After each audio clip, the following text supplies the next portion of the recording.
स्वामी जी महाराज ने जब हुजूर का काम संभाला तो एक भी सत्संगी ऐसा नहीं था जो उनके पास उनको जानता हो। स्वामी जी महाराज के जीवन की घटना, जब उन्होंने हुजूर से हुक्म पाया तो वो अपनी पत्नी माता सुशीला जी से कहने लगे कि महाराज जी कहते हैं कि मुझे उनका काम करना है। माता सुशीला की इस बात को सुनकर के हंसी, कहने लगी तुम्हें कौन जानता है, कोई नहीं जानता कि तुम महाराज जी का काम करने के लिए चुने गए हो। कौन आएगा सत्संग में, कौन आएगा नाम लेने। स्वामी जी कहने लगे मैं ये बात नहीं जानता, मुझे ये हुक्म हुआ है, मुझे सत्संग करना है, और अगर कोई मुझे महाराज जी मुझे अपनी तरफ से कोई भेजे तो उसको नाम देना है। और शामली में जहाँ स्वामी जी का जन्म स्थान है, वहाँ उनके घर के नीचे एक बड़ा सा हॉल हुआ करता था। स्वामी जी ने वहाँ सत्संग शुरू किया। स्वामी जी सत्संग बोलते थे, सुनने वालों में सिर्फ उनकी पत्नी माता सुशीला जी हुआ करती थी। दो लोगों ने कई महीनों तक सत्संग किया, न स्वामी जी किसी को बुलाने गए न कहने गए, और धीरे धीरे महाराज जी की दया हुई। एक एक करके लोग खुद आकर के स्वामी जी से जुड़े, नाम लिया, और आज पूरे भारतवर्ष में लाखों से ज्यादा अनुयायी, लाखों से ज्यादा गुरु प्रेमी हैं जिन्हें स्वामी जी की दया से नाम मिला है। इस भौतिक जगत में, कर्मकांड से भरे हुए संसार में एक सीधा सच्चा रास्ता मिला हुआ है कि कैसे हम उस प्रभु से जुड़ सकते हैं। बुजुर्ग कहा करते थे, वो जीव बड़भागी होते हैं जिन्हें इस संसार में, इस मोह माया के देश में जहां किसी को सुध नहीं है, वहां किसी संत सत्संग से प्रभु प्राप्ति का रास्ता मिल जाता है। हम सब उन्हीं बड़भागी जीवों में हैं जिन्हें किसी न किसी रूप में गुरु की दया से नाम मिला है। गुरु जी ने कृपा करी, हाथ पकड़ कर लगाया, और उनकी दया से हम उनकी दया के रास्ते पर लग गए। जब मुझे नाम मिला तो मेरी उम्र 6 वर्ष की थी। राजस्थान में स्वामी जी नाम दे रहे थे, एक पंडाल लगा था, उसके बीच में सत्संगी बैठे हुए थे, मैं किनारे छोटा सा, 6 वर्ष की मेरी उम्र थी। मैंने नाम गलती से सुन लिया तो एक सेवादार मुझे पकड़कर ले गए। स्वामी जी के सामने कहने लगे, बच्चा पीछे खड़ा नाम सुन रहा था। स्वामी जी मुस्कुराए, कहने लगे अच्छा देखते हैं। कुछ महीने बाद फरवरी का भंडारा हुआ संडीला में। जब स्वामी जी ने नाम का समय आया, नाम देने की बारी आई, तो मेरी माता जी से कहा कि इसे बिठा दो नाम पर। अब 6 वर्ष की उम्र रही होगी, आप सोच सकते हैं कोई 6 वर्ष का बच्चा कैसे अपनी सुध बुद्ध से समझ सकता है कि परमात्मा क्या है, भक्ति क्या है, रास्ता क्या है। ये सारे संसार की हालत है। हम चाहे कितने भी ज्ञानी बन जाएं, मोह माया का नशा, संसार की आसक्ति, दुनिया के भोग हमें उस प्रभु की तरफ जुड़ने नहीं देते। ऐसे में कोई संत सद्गुरु संसार में आकर दया करता है, और जब वो दया करता है तो जो कहा करते थे 2 तरह की कृपाएं होती है। पहली कृपा संत की होती है कि जिस दिन से हमने नाम लिया उस दिन से संसार के सारे कर्म जगत का लेखा जोखा हमारा सिर्फ गुरु के हाथ में हो जाता है। उसके बाद अगर हमारे जीवन में कुछ भी होगा तो वो गुरु की दया महर से वो तुरंत होगा। अगर आपने नाम लिया है तो अगर आपको सुख आ रहे हैं या फिर आपको दुख आ रहे हैं, दोनों ही उसकी छत्र छाया में है। वो सुखों से हमें संसार के शुभ कर्मों से और दुखों से संसार के कर्म जगत से छुड़ा करके इसी जीवन में भक्ति के रास्ते पर लगाने के लिए, संसार में चलाने के लिए आया है।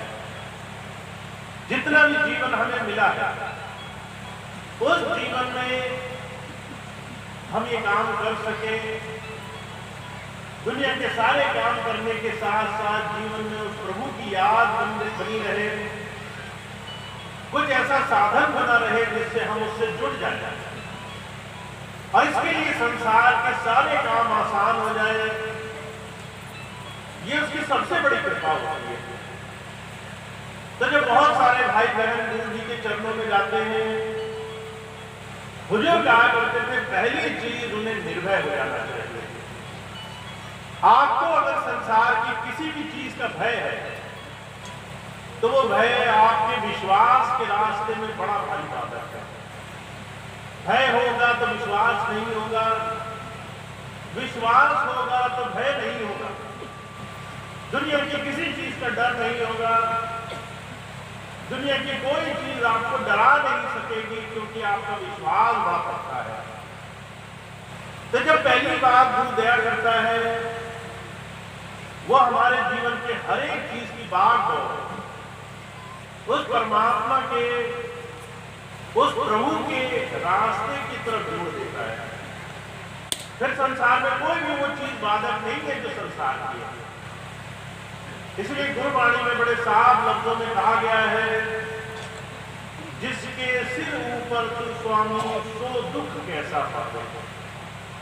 जिसके ऊपर गुरु की दया मेहर है उसे दुख नहीं होगा, वो संसार में कष्ट नहीं भोगेगा, उसे संसार में किसी चीज का भय नहीं होना, उसे दुनिया की किसी चीज से डरना नहीं है क्योंकि उसके ऊपर समर्थ का हाथ है।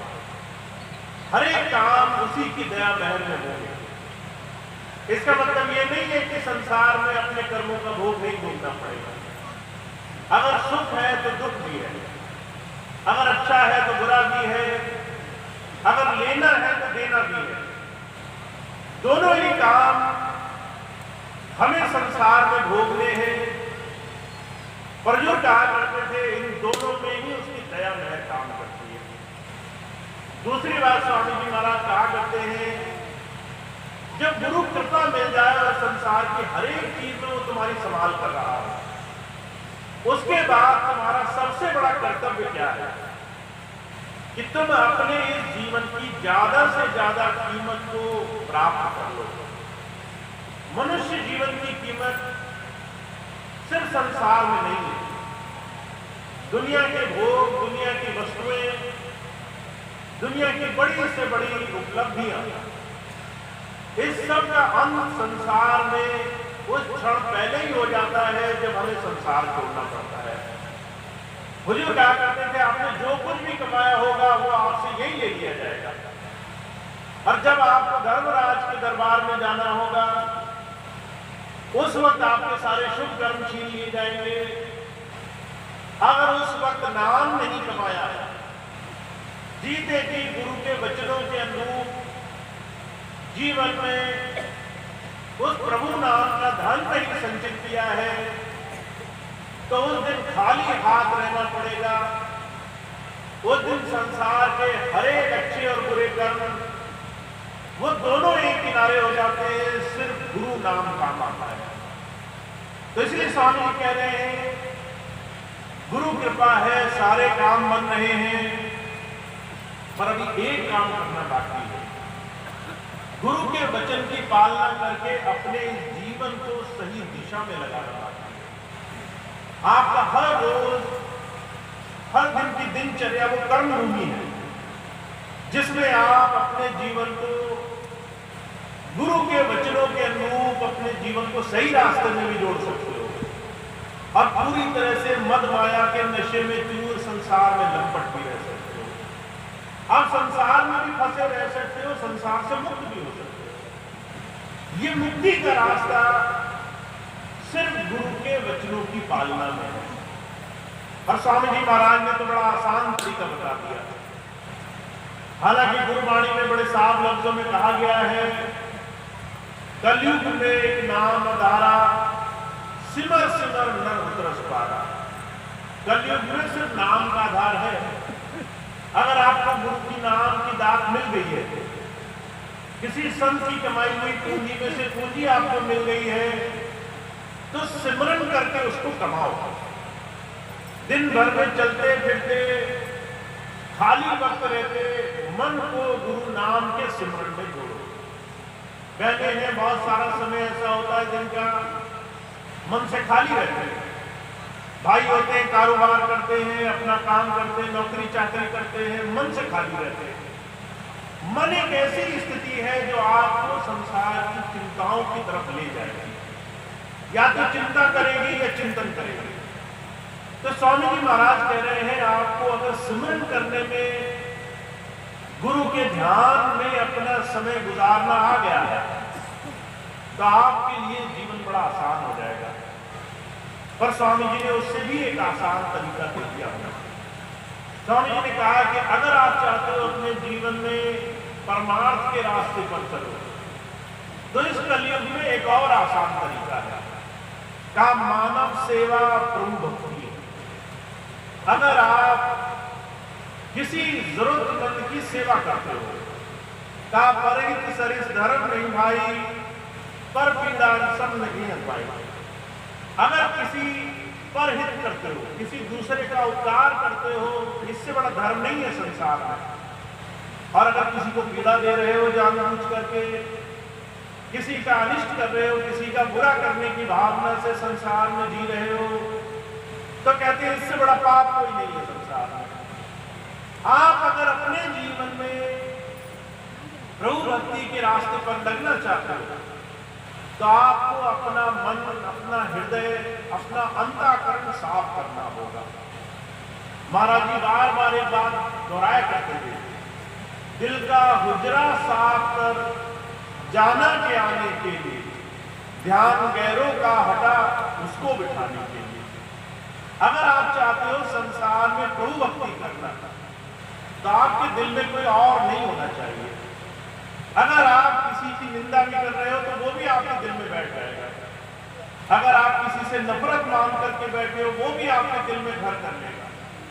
अगर आप किसी की दुश्मनी पाले बैठे हो, तो वो भी आपके दिल में स्थान रखेगा। अगर मित्र हो या शत्रु हो, दोनों ही हमारे हृदय का स्थान पूरी तरह से कब्जा कर रखे, तो उसमें संतों महापुरुषों की गुरु के लिए स्थान कहाँ होता है। तो जो कहा करते थे, ये दिल साफ कैसे होता है, मन निर्मल कैसे होता है, जब हम उस प्रभु को हाजिर नाजिर मान करके संसार में जीवन को नाम धारा से जोड़ने के लिए सेवा पथ पर लग जाते हैं। हुजूर कहा करते थे, सेवा नगद सौदा है।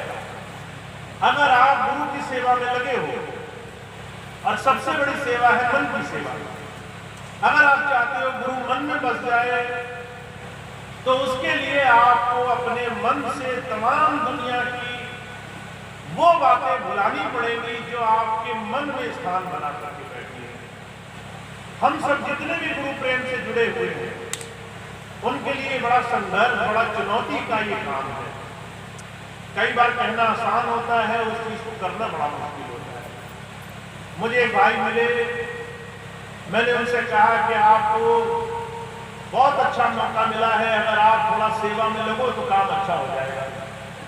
तो बड़ा गर्व से कहने लगे, भैया जी कोई भी सेवा बताओ, मैं पूरी तरह से राजी हूँ। मैंने उन्हें कहा, अकेले सेवा नहीं होगी, किसी एक दूसरे सत्संगी भाई के साथ लग करके सेवा करो।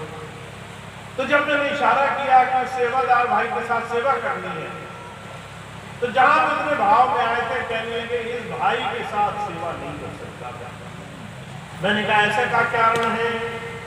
कहने लगे बड़ा निंदक है, मेरी बड़ी बुराई करता है, बड़ा मेरा विरोधी है, मेरे लिए बुरी बुरी बातें सोचता है, बड़ा अपमान करता है मेरा।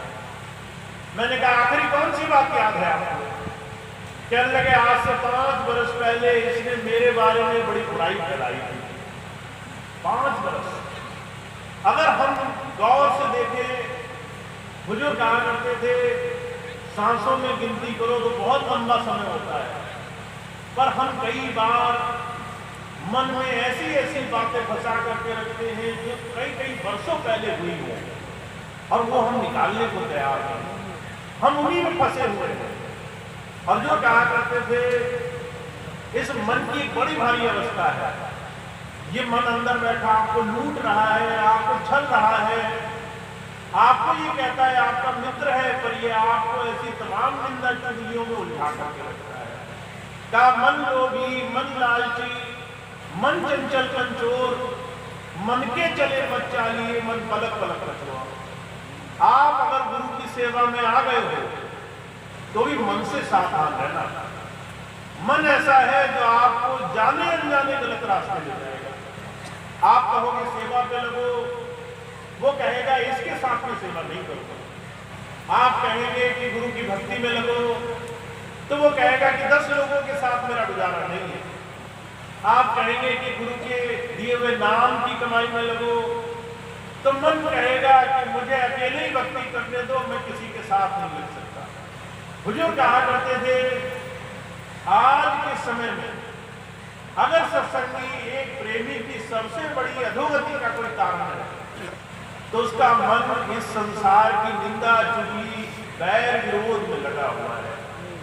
इसीलिए महाराज जी एक बात बड़ा साफ कहा करते थे परमात्मा का पाना तो आसान है, इंसान का बनना मुश्किल है। एक मनुष्य शरीर धारण करके दूसरों के सामने बड़ाई कर सकता है, अपने मन की मैल नहीं धो सकता। मन की मैल धोने के लिए बड़ा संघर्ष चाहिए, बड़ी हिम्मत चाहिए, किसी को क्षमा करने के लिए बड़ी हिम्मत चाहिए। कोई अगर हमारे लिए कुछ कह जाए उसको अपने मन से निकाल करके गुरु का स्थान बनाने के लिए बड़ी हिम्मत चाहिए। तो जो कहा करते थे जिसके मन में माया बसी हो, जिसके अंदर बार बार संसार के ये बाहरी साधन उसको भरमा रहे हो, जो गुरु की सेवा में लगने के बाद भी गुरु प्रेम से अंदर से निर्मल नहीं हो पा रहा, उसके लिए गुरु भक्ति बड़ी मुश्किल हो जाती है।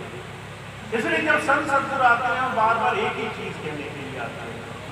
हमारे स्वामी जी महाराज बार बार एक ही बात को कहते हैं भाई हमें गुरु भक्ति तब सफल होगी, मानव सेवा के रास्ते पर तब लगेंगे जब हम अपने आप को संयम से गुरु के बताए हुए रास्ते पर चलाने के लिए कुछ जतन करेंगे।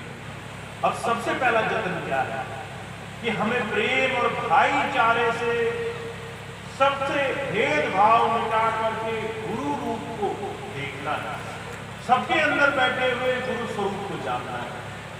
हर एक इंसान उस प्रभु की मौजूदगी से ओतप्रोत है, सबके अंदर वो प्रभु समाया है।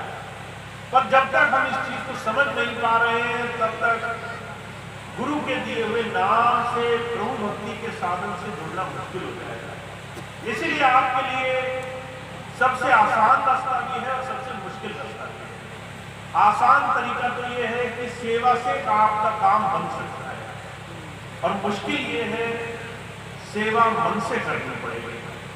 मन में भेदभाव हटा करके सबको क्षमा करते हुए अपने जीवन में प्रभु नाम की कमाई से जुड़ना पड़ेगा। स्वामी जी महाराज अक्सर एक मिसाल फरमाया करते हैं, कहते आपको अपने जीवन में एक प्रार्थना जरूर करनी चाहिए। जब आप सतगुरु के चरणों में उस प्रभु की दया में बैठ जाओ, एक प्रार्थना जरूर करनी चाहिए। ये प्रार्थना करो कि हे गुरु, मुझसे जाने अनजाने अगर कुछ ऐसा कर्म हुआ तो उसकी क्षमा मुझे मिल जाए, और अगर किसी ने मेरा अनिष्ट किया हो तो मैं उसका अनिष्ट ना करूं, उसका कोई नुकसान ना करूं। अभी 2 दिन पहले मुझे एक भाई मिले, स्वामी जी से उन्होंने नाम लिया, और नाम लेने के बाद जब आज आए तो बड़े उनका सम्मान मान से उनको लोग जानते हैं। जब मैंने उनके बारे में पूछताछ करी तो पता चला कि एक समय में उन्होंने बड़े जो है बुरे बुरे काम कर रखे थे, डरते थे उनके नाम से, कई मुकदमे दर्ज थे उनके नाम पर। चोरी चकारी डाका, किसी को मारना पीटना, किसी को दुख पहुंचाना तो बड़ी आम बात थी, बदमाशी करना तो बड़ी आम बात थी, किसी को कष्ट पहुंचाना हो तो उनको क्षण भर देर नहीं लगती थी। और उनके घर वाले प्रार्थना किया करते थे, कोई रास्ता मिल जाए इसमें सुधार आ जाए, इसकी बदमाशी छूट जाए, इसके मुकदमे दूर हो जाए, इसके अंदर ये जो ऐब है कि लोगों से बुराई लेता फिरता है वो दूर हो जाए। और कोई नहीं ये मानता था कि ये सत्संगी भी बन सकता है। जब वो सत्संग में आता था तो लोग कहते थे इसको क्यों बुलाया, कहाँ सत्संगी और कहाँ ये, एक वो जो धर्म के काम पर लगे हैं और एक वो जो दुनिया में सारे उल्टे काम करता है। पर स्वामी जी की ऐसी दया हुई, नाम भी मिला उसे, धीरे धीरे स्वभाव भी परिवर्तन हो गया। जितने गलत काम वो करता था सारे छोड़ करके ये समझ गया जीवन में सच्चा और सुच्चा होने में, भला होने में ही सबकी भलाई है। तो जो कहा करते थे जो संत आते हैं संसार में वो सबके लिए आते हैं, वो ये नहीं देखते कि कौन अच्छा है और कौन बुरा है, वो सबको अपने साथ लगा करके जीवन में निर्मल करने के लिए आते हैं। तो जो कहा करते थे जिस संत के दरबार में आकर के बड़े से बड़े भोगी योगी, जिस दरबार में आकर के बड़े से बड़े विकारों में फंसे हुए भी सुधर गए, ऐसे महापुरुषों के नजदीक पहुंच करके हमें अगर कुछ पाना है तो हमें भी अपने अंदर की छोटे छोटे विकार, छोटे छोटे तमाम संसार की बातें हटानी चाहिए। तो इसके लिए मानव सेवा का रास्ता सबसे सुलभ है। तो आपको ये रास्ता मिला हुआ है, आपके पास ये अवसर है, आप जितना चाहो सेवा कर सकते हो, पर एक दूसरे के साथ मिलकर के पुरानी बातें भुला करके मन से तमाम ऐसी छोटी छोटी चीजें निकाल करके भक्ति करनी पड़ेगी। जीवन में गुरु को समर्थ करके सामने रख करके भक्ति करनी पड़ेगी, उसको अपने मन में बसा करके भक्ति करनी पड़ेगी। तो आपके लिए रास्ता आसान है। और मैं तो हमेशा एक ही बात कहता हूँ, संत की बात हमें जीवन की जीते जी सिखाने के लिए रास्ता देते हैं, पर फिर भी चलना और नहीं चलना ये हमारे हाथ में है। कोई संत संसार में किसी को जबरदस्ती खींच कर नहीं ले जाता, ये नहीं कहता कि हम कहें हमें तो भक्ति नहीं चाहिए और वो जबरदस्ती भक्ति कराने में लगा हुआ, ऐसा कोई महापुरुष नहीं कराता। वो हमारे अंदर चेतना भरता है, संज्ञान देता है, अच्छे बुरे की समझ देता है। और जब हमें ये बात समझ में आ जाती है कि विकार संसार में सिर्फ नाश का कारण है, तब हम खुद भक्ति करने वाले बनते हैं। तो हमें ऐसा रास्ता मिल गया है, स्वामी जी की दया से नाम मिला है, भक्ति का रास्ता मिला है। इस रास्ते पर हम खूब खूब आगे बढ़े और शुरुआत करें अपने जीवन में नाम की कमाई से। इसीलिए आज आपके पास ये अवसर है। और मैं एक आखिरी बात आपको कहना चाहता हूँ।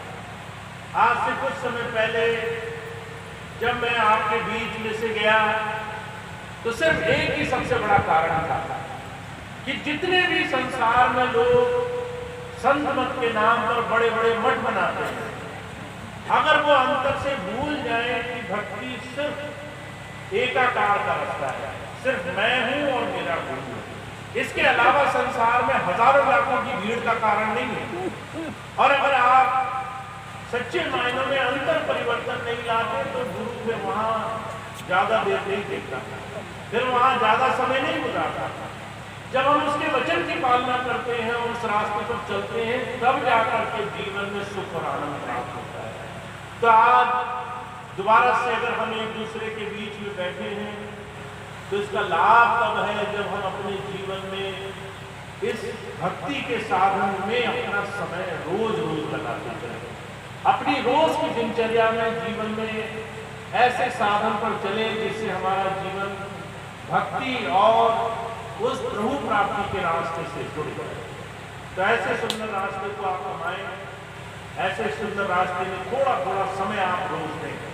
आपका 24 घंटे का एक दिनचर्या होती है, उसमें अगर आप थोड़ा सा भी समय निकाल करके सुबह और शाम अपने मालिक को याद करें, उसकी तरफ ध्यान जोड़ कर रखें और मन में संकल्प लें कि मैं अपने जीवन में सही रास्ते पर चल करके ज्यादा से ज्यादा सेवा के पथ पर आगे बढ़ूंगा, तो आपके लिए हर रोज इस प्रभु भक्ति का साधन सफल होने लगेगा, आपके लिए ये रास्ता फलीभूत होने लग जाएगा। तो ये बात मुझे आपके सामने रखनी थी कि प्रभु भक्ति का रास्ता स्वामी जी महाराज ने दिया है, मानव सेवा का रास्ता दिया है। इसको कमाने के लिए हम सबको लगना है, हम सब का जुड़ाव, हम सब का गुरु से प्रेम, गुरु की तरफ उसके वचनों की पालना करने की तरफ रुझान होना चाहिए और इसके लिए आपको जो भी अवसर मिले उसका पूरा पूरा लाभ है।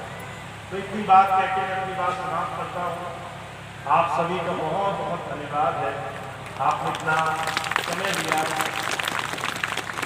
बड़ी विषम परिस्थिति थी, अभी थोड़े समय पहले बारिश के आसार लग रहे थे, दूसरी बहुत सी परेशानियां थी, पर फिर भी आपने इतना मन, अपना ध्यान, अपना पूरा विश्वास जमा करके ऐसे गुरु में आस्था जताई है, स्वामी जी के चरणों में ध्यान लगाया है, तो इसका आपको बहुत बहुत आभार, बहुत बहुत आपको लाभ मिले।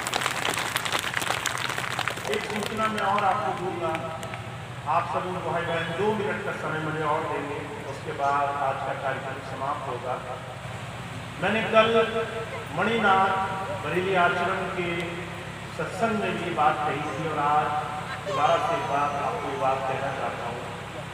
हमारे स्वामी जी महाराज ने हम सभी को जोड़ करके मानव सेवा, प्रभु भक्ति और प्रभु प्राप्ति के रास्ते के लिए हमेशा से बहुत काम किया, बड़ी मेहनत की, दूर दूर जाकर सत्संग किया, संगत को जोड़ा और सब कुछ संगत के लिए बनाया।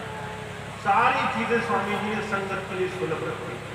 अगर संगत को कोई कुछ कहता था तो स्वामी जी बड़ा नाराज होते थे। एक बार संडीला में कोई बहन मिलने के लिए आई, लाइन लगा करके सब आया करते थे मिलने के लिए, तो एक बहन ने बड़ा जबरदस्ती जोर से उठा दिया किसी सत्संगी बहन को और बड़ा गुस्से में बोला, तो स्वामी जी उस सेवादार को नाराज हुए।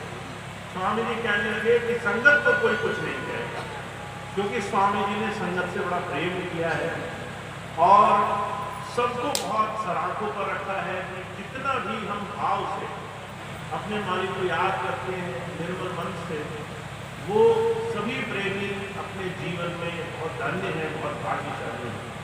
और स्वामी जी ने इस बात का ध्यान रखते हुए कि सभी संगत को हमेशा गुरु घर में, गुरु स्थान में स्वामी जी के अलग अलग सेवा प्रायोजनों से बहुत लाभ पहुंचे, उसके लिए एक संस्था का निर्माण किया। सबसे पहले संत कृपाल योग साधना आश्रम, जिस संस्था से स्वामी जी ने सत्संग का और बड़े बड़े आश्रमों का निर्माण शुरू किया। फिर बाद में दिव्यानंद स्पिरिचुअल फाउंडेशन नाम की संस्था बनाई और जब मैं पिछले 10 वर्ष में आपके बीच में नहीं था तो उस संस्था में कुछ त्रुटियां आ गई, बहुत से मनमानी लोग आ गए, उसका गलत उपयोग करने लगे और वो संस्था आज किसी भी सत्संगी भाई बहन को सत्संग से और सेवा से जोड़ने में पूरी तरह से सक्षम नहीं हो पा रही है। तो इस संस्था का आगे से सुधार हो, उसके लिए हम 1 साल से लगे हुए हैं।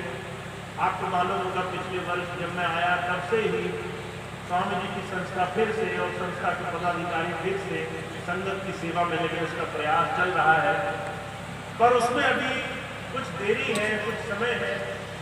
ऐसी स्थिति का ध्यान रखते हुए एक नई संस्था का जन्म, उसका निर्माण कल किया गया है। हमारे स्वामी जी महाराज के नाम पर दिव्यानंद योग साधना आश्रम, इस संस्था का निर्माण हो चुका है और इस संस्था के माध्यम से हम जितने भी गुरु परिवार के सदस्य हैं, जितने भी संगत के ये एक सत्संग का जो परिवार है, इस सब का उस संस्था के साथ जुड़ करके फिर से मानव सेवा के रास्ते पर बहुत अच्छे काम करना, बहुत सेवा के काम करना बहुत एक आसान और एक सरल तरीका उसका हमें मिलेगा। तो स्वामी जी महाराज ने हमेशा से अलग अलग सेवा के अनुष्ठानों में काम किया है, चाहे वो गरीब और बीमार लोगों के लिए स्वास्थ्य रक्षा का काम हो, चाहे नशा मुक्ति का काम हो, चाहे बच्चों की पढ़ाई लिखाई का शिक्षा का काम हो, और या फिर ध्यान शिविर जो हम सभी सत्संगी भाई बहनों के लिए बहुत आवश्यक है। तो दोबारा से इस संस्था का गठन करके हम सभी सदस्य, सभी भाई बहन जो संस्था के सदस्य बनेंगे वो ज़्यादा से ज़्यादा इस संस्था में जुड़ करके लाभ उठा सकते हैं। अभी थोड़ी देर पहले आपको बोला भी गया, इस संस्था के जो सदस्य बनना चाहते हैं उन भाई बहनों के लिए 3 तरह की सुविधाएं हैं। पहली सामान्य सदस्यता, उसमें जो भी आपको ठीक लगे वो आप दे करके संस्था के सदस्य बन सकते हैं, उसमें आपको ज़्यादा कोई प्रतिबंध नहीं है। दूसरी सदस्यता समर्पित सदस्य, जैसे हम पहले से बहुत से भाई बहन समर्पित सेवादार हैं, अपनी कमाई का कोई अंश समर्पित सेवा के रूप में देते हैं, उससे सेवा के आयोजन होते हैं, चाहे वो अनाज की सेवा से देते हो या धन की सेवा से देते हो। वो सदस्यता अब इस संस्था में जोड़ दी गई। तो जो आप पहले समर्पित सदस्य थे वो अब इसमें जुड़ जाएंगे। जो भाई बहन नए समर्पित सदस्य बनना चाहते हो वो इस संस्था में बन सकते हैं। और आजीवन सदस्य की मैं बात नहीं कहता किसी को, क्योंकि जिसको बनना होगा वो अपने आप आ जाएगा, जिसको श्रद्धा भाव होगी वो अपने आप जुड़ेगा, जिसको आजीवन गुरु चरणों में समर्पित करना होगा वो अपने आप जुड़ेगा। पर ये संस्था आपके सामने सेवा का एक बड़ा सुंदर प्रायोजन है। और अब इस संस्था में बरेली मंडल में पूरा एक संस्थापक और पूरी कार्यकारिणी का गठन हो चुका है। तो अब आगे आने वाले महीनों में आप सभी भाई बहन इस सत्संग परिवार का हिस्सा बने, उसमें सदस्य बने, सेवा के प्रायोजनों में भाग लेना शुरू करें, जिससे कि आपका ये जो सरल साधन है मानव सेवा प्रभु भक्ति कि आप सेवा भी करें, साथ साथ भाईचारा भी बढ़े, प्रेम भाव बढ़े, साथ साथ मन भी स्वामी जी के चरणों में लगे, ध्यान में लगे और हम खूब इसका लाभ उठा सकें। तो ये आपके सामने बड़ा सुंदर अवसर खुल गया है। अब आने वाले समय में आप जितना चाहें इसका लाभ उठा सकते हैं और ज़्यादा से ज़्यादा आप इसके साथ जुड़ेंगे तो आपको भी लाभ मिलेगा, आपके साथ जुड़े हुए दूसरे भाई बहनों को भी लाभ मिलेगा। तो इस बात से आप सबको अवगत कराएं। जो भी दूर दराज क्षेत्रों के लोग हैं आज नहीं आ सके हैं, उन सबको ये बात बताएं। ऐसे एक नई संस्था का गठन हो चुका है, उसमें आप उस सत्संग परिवार का हिस्सा बने, उस परिवार से जुड़े अपनी सहूलियत के हिसाब से, और ज़्यादा से ज़्यादा इस गुरु परिवार का हिस्सा बनकर जीवन में एक नई दिशा में सभी भाई बहन मिल करके कदम बढ़ाएं। तो एक छोटी सी बात थी जो मुझे आपकी सेवा करनी थी। आप सबका एक बार फिर से बहुत बहुत धन्यवाद। अभी प्रार्थना होगी, आज का सत्संग कार्यक्रम उसके बाद समाप्त होगा, सभी भाई बहन लंगर प्रसाद देंगे और इसके बाद कल एक आखिरी सत्संग इस महीने का लगा हुआ है जो कटरा में है, जो शाहजहाँपुर की तरफ कटरा उधर वो सत्संग होगा और वो आखिरी सत्संग है इस महीने का। फिर अगले महीने भोजीपुरा से सत्संग का आयोजन शुरू होगा। 25 मई को भोजीपुरा में सत्संग का कार्यक्रम लगा है, तो लगभग 6 महीने बाद भोजीपुरा का सत्संग होगा। मुझे याद है जब मैं पिछली बार वहाँ गया था तो मैंने कहा कि स्वामी जी इच्छा करें कि यहाँ हर महीने सत्संग हो, हर महीने में आ सकूँ, और सीधे 6 महीने का उसमें कटौती होगी। तो 6 महीने बाद दोबारा से वहाँ कार्यक्रम होगा। आप सभी भाई बहन पहुँचे वहाँ पर, ऐसी ही आपको प्रार्थना है। आप प्रार्थना बोलेंगे, उसके बाद आज का कार्यक्रम। बोलिए परम पूज्य स्वामी जी महाराज की जय, भैया जी महाराज की जय। बहुत बहुत धन्यवाद। महाराज जी ने अपने अमृत रत्नों से हम सबको अनुग्रहित किया और हम किसी भी शब्दों से तो हमारी जबान में दम नहीं है जो हम कुछ कर पाए कह पाए इनके लिए।